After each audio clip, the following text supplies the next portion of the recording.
Magandang araw sa inyong lahat.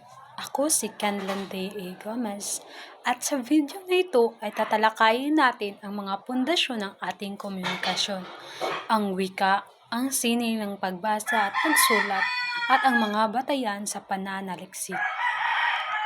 Sa katapusan ng video na ito, ang mga mag-aaral ay inaasahang na ipapaliwanag ang mga kalikasan at mga katangian ng wika. Nagagamit ang mga kasanayan sa akademikong pagbasa at pagsulat. Natutukoy ang iba't ibang genre ng panitikan at mga hulwarang organisasyon ng teksto. Ano nga ba ang wika? Ika nga ni Webster 1974, ang wika ay isang masistema ng komunikasyon sa pagitan ng mga tao sa pamamagitan ng mga pagsulat, pasalitang simbolo. Kay Archibald E. Hale naman, ang wika ay pangunahi at pinaka-elaborate na anyo ng simbolikong gawaing pantao. Henry Gleason, ang wika ay isang masistemang balangkas na sinasalitang tunog na pinipili at isinasaayos sa paraang arbitraryo upang magamit ng mga taong kabilang sa isang kultura. Sa madaling salita, ayon kay Webster, ito ay sistemang ng komunikasyon sa pamamagitan ng pagsulat o pasalitang simbolo. Para naman kay Henry Gleason, ang wika ay isang masistemang balangkas ng sinasalitang tunog na sinasaayos sa paraang arbitraryo. Ano nga ba ang wika? Ang wika ay masistemang balangkas. Ang lahat ng wika ay sistematikong nakaayon sa isang tiyak na balangkas. Ito ang ponolohiya, ponema, morpolohiya, morpema, sintaksis, pangungusap, diskurso, o palitan ng pangungusap. Ang wika ay sinasalitang tunog. Bawat wika ay may kanya-kanyang set ng mga makahulugang tunog o ponema. Makahulugan ang isang tunog sa isang wika kapag ito ay nagtataglay ng kahulugan o di kaya may kakayahang makapagpabago ng kahulugan ng isang morpema o salita. Ikatlo, ang wika ay pinipili at isinasaayos. Upang maging epektibo ang komunikasyon, kailangang isaayos ng ating paggamit ng wika. Sa lahat ng pagkakataon, pinipili natin ang wikang gagamitin. Ikaapat, ang wika ay arbitraryo. Bawat bansang may sariling wika ay may napagkakasunduang sistema sa paggamit ng wika. Kasama rito ang pagpapasya kung paano bigkasin o basahin ilan ang titik at buuin ng alpabeto at ang sistema ng panghihiram sa wikang katutubo, dayuhan at iba pa. Ang wika ay ginagamit.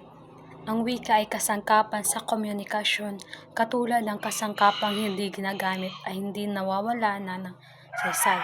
Gayon din ang wika, kapag hindi natin ito ginagamit ay unti-unti itong mawawala at tuluyang mamamatay. Kaanim, ang wika ay nakabatay sa kultura. Ayon kay Salazar sa Constantino at Atienza 1996, kung ang kultura ay ang kabuuan ng isip, damdamin, gawi at kaalaman, nagtatakda ng maaring kakanyahang na isang kalipunan ng tao.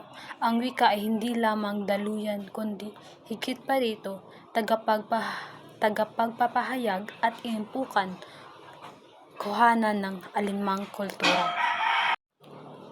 Ang wika ay nagbabago.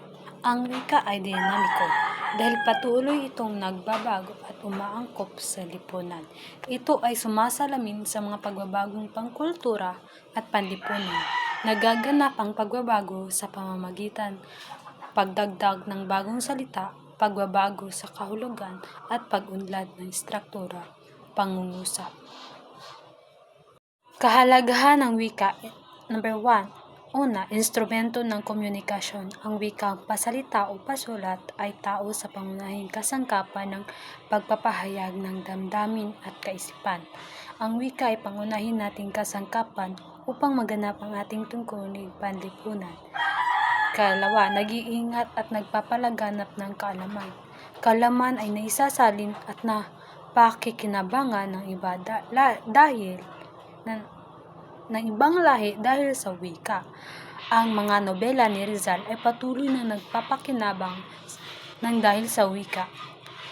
Ang wika ay nag-iingat ng mahahalagang kaalaman kahit pumanaw na ang mga lumikha o tumuklas. Ikatatlo, nagbubuklod ng bansa.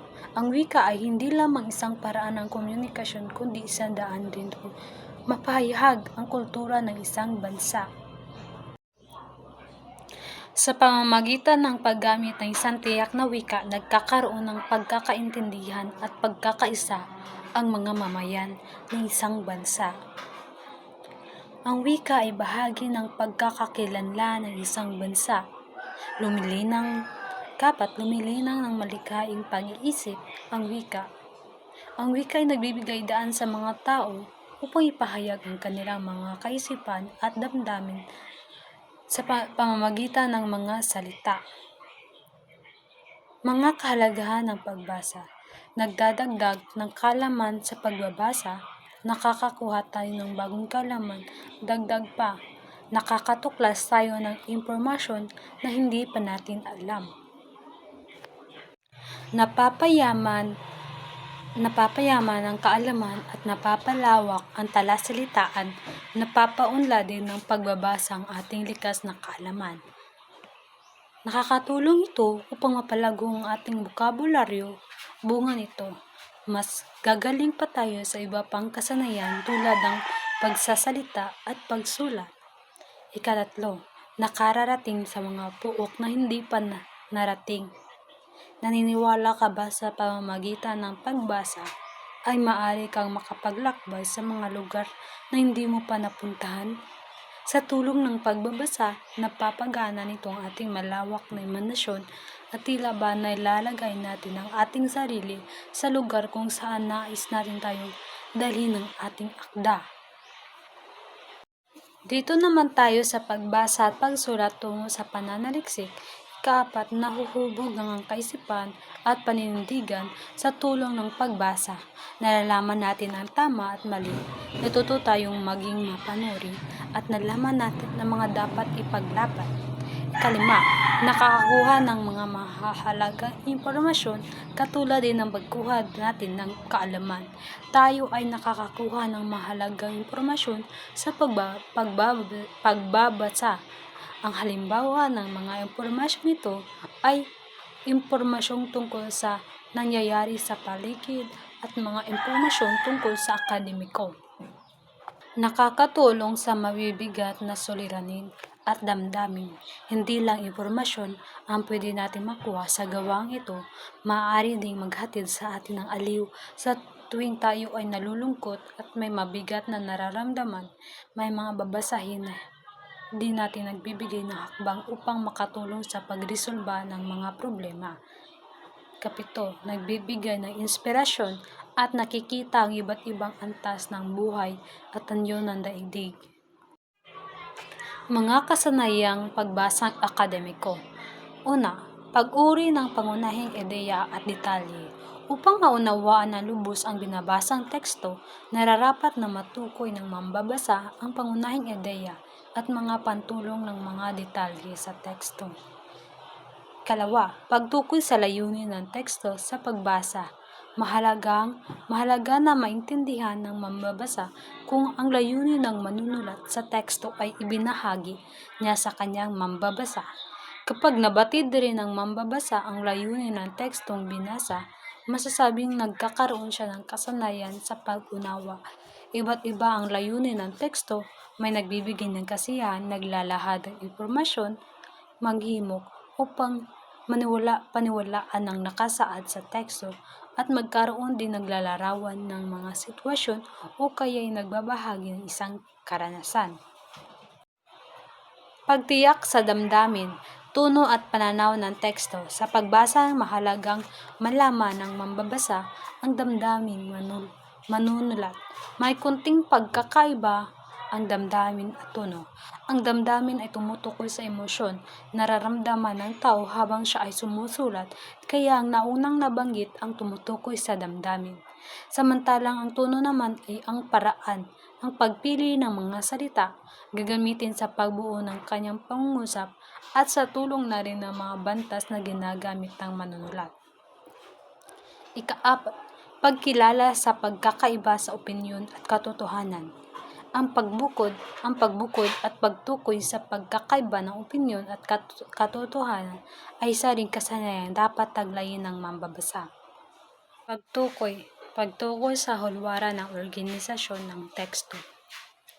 Ang teksto ay tumutukoy sa anumang babasahin gaya ng kwento, balita, artikulo at iba pa.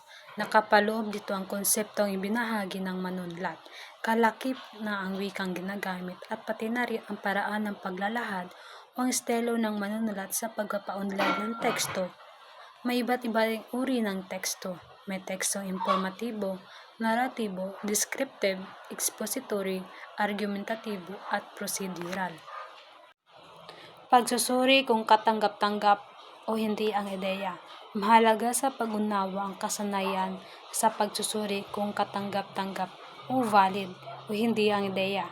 Ang isang pananaw na nakabantay lamang sa kung paano tinatanggap at naiintindihan ng isang manunulat ang paksa o isyong tinatalakay ay isang opinyon lamang at maaari itong hindi tatanggapin o hindi paniniwalaan ng isang mambabasa o tagapakinig. Subalit kapag ang isang binahaging ideya o pananaw ay may kalakip na dokumento, survey, pananaliksik mula sa anumang pag-aaral na sumusuporta sa opinyon ng manunulat o tagapagsalita, dito ay masasabing maaring makumbinsi at mapaniwala ang mambabasa o mga tagapakinig.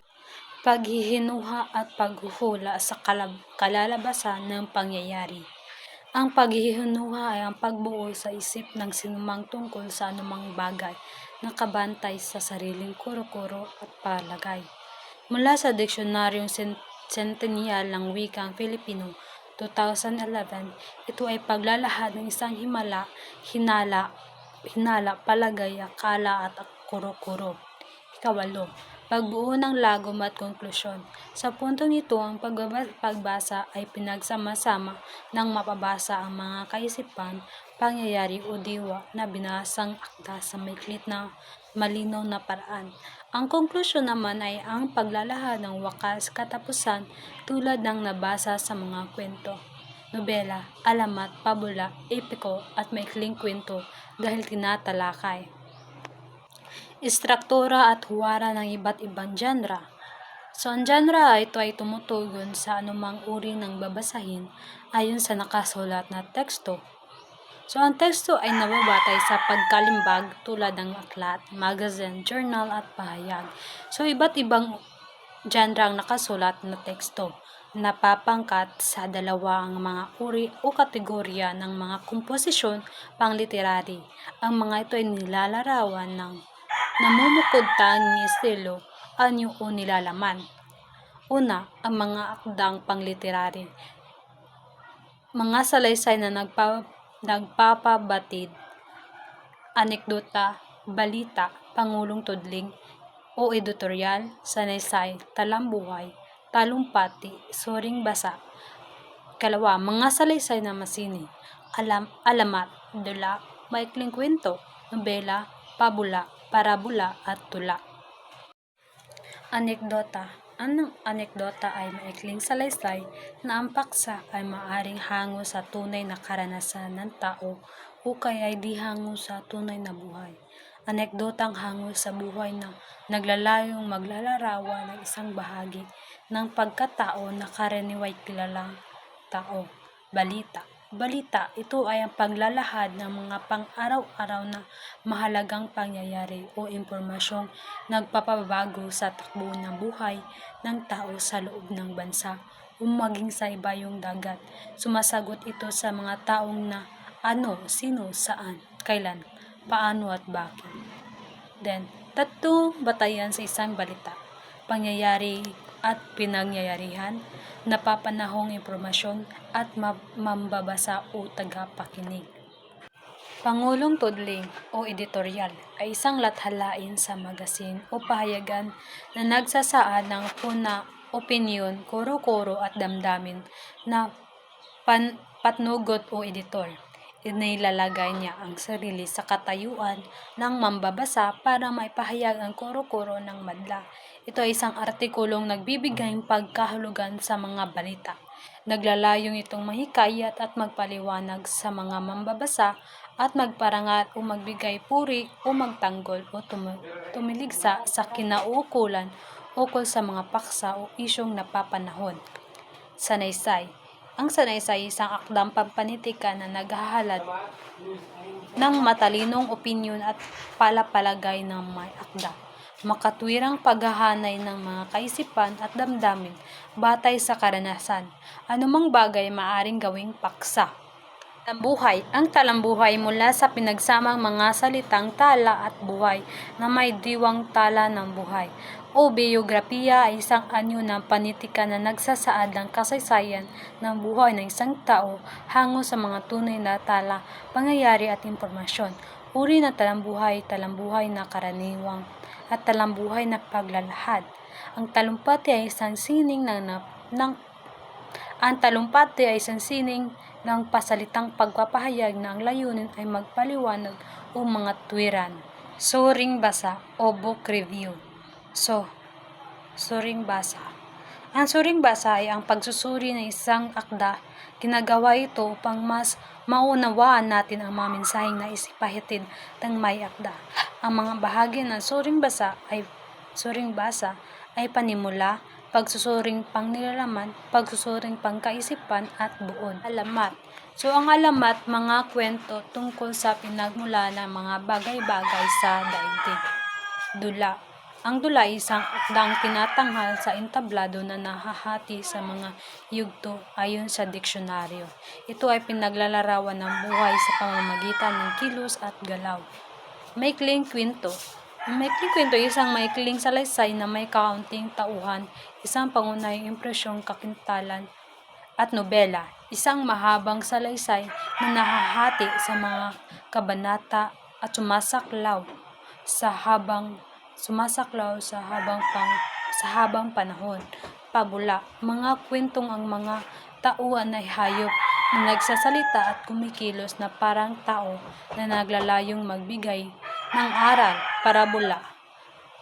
Mga talinhagang hango sa banal na kasulatan na nagtuturo ng moral at spiritual na aral. Tula. Isang anyo ng panitikan na may matalinhagang pagpapahayag, madalas ay may sukat at tugma. Mga hulwarang organisasyon ng teksto. Ito ay isang kronohelikal na paglalahad ng mga detalye ng pangyayari o karanasan. Pagsusunod ng mga hakbang o prosesong isasagawa sa pagpapahayag ng kahigitan o kalamangan ng isang bagay sa iba pang katulad o kauri nito.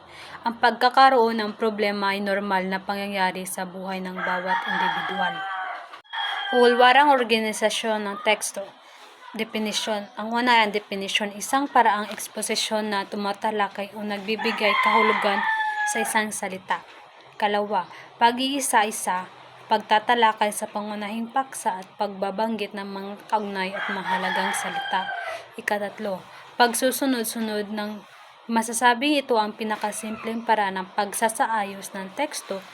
Ang mga ideya nito ay isang inilalahad o tinatalakay sa teksto. At ikaapat, ang pagsusuri sa paraang ito ay kailangan ng paglilistang, ngunit na italang detalye ay susuriin pa. Ang mga sangkap na isinuri ay pinaghihiwalay at ipinapaliwanag. Kalima, paghahambing. Sa paraang ito ay may dalawang bagay, kaisipan o pangyayaring pinaghahambing. Iba-iba ang anyo ang nagagamit sa pamaraang ito. Pagkapalawak ng talasalitaan, formulasyon ng mga salita, ugnayan ng mga salita, panghiram ng mga salita, pagkapalawak ng talasalitaan. Tinatawag din bokabularyo ay ang pangkat ng mga salita na nasa loob ng isang wika na pamilyar sa isang tao. Ang mga salita bilang pinakamahalagang sangkap ng wika ay ang mauri natin sa dalawang pangkat, mga salitang pangnilalaman, content words, at mga salitang pangkayarian, function words. So, ang una is ang mga salitang panilalaman, kalawa ang mga salitang pangkayarian, at dito naman tayo sa mga talasalita ang active at passive. So, sa aktibong ginagamit ng isang tao ang mga salitang kapag siya ay nagtatutulumpati o di kaya nagsusulat. Passive naman at nagagamit ang mga salita sa pakikinig at pagbasa. Ito ay tumutukoy sa kakayahan ng isang tao na maunawaan ang mga salitang ginagamit sa pagsasalita at pagsulat ng ibang tao. Ang mga salita at pagpapakahulugan sa mga ito ay maraming dapat alamin ang guro tungkol sa kalikasan at katangian ng mga salitang nais ninyong may turo ng mahusay ang talasalitaan. Talakayin sa bahaging ito ang mga ilang konsepto o kaisipan na may kaugnay sa mga salita at mga tagline na kahulugan. Ang una ay ang denotasyon. Pangalawa, konotasyon. Ikatatlo, kasing kahulugan o synonym. Kaapat, ito ang magkasalungat o antonym. And then, mga hyponym o hyponyms, homograph at homophones. Ang pangunahing ideya at paghihinuha ay dalawa sa pinakamahalagang kasanayan sa pagbasa at pag-unawa. Ang mga ito ay ang pundasyon upang tunay na maintindihan ang mensahe ng anumang tekstong binabasa. Una ay ang pangunahing ideya. Ito ang sentro ng usapan o pinakamahalagang kaisipan sa loob ng isang talata o teksto. Paghihinuha. Ito naman ikalawa ay ang paghihinuha, inference.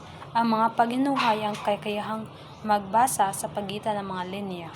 Reading between the lines. Ito ay ang pagbuo ng konklusyon o hula gamit ang mga pahiwatig o clues mula sa teksto at mga iyong sariling karanasan. May ilang katangian ng pananaliksik. Ito ang sistematiko, kontrolado, empirikal, mapanuri, objektibo, at matiyaga. Maraming salamat sa inyong panunood at pakikinig. Sana ay nakatulong ang video na ito sa inyong pag-aaral. Ang pag-unawa sa wika at pagbasa ay hindi lamang para sa exam, kundi para sa ating magiging propesyon bilang mga guro.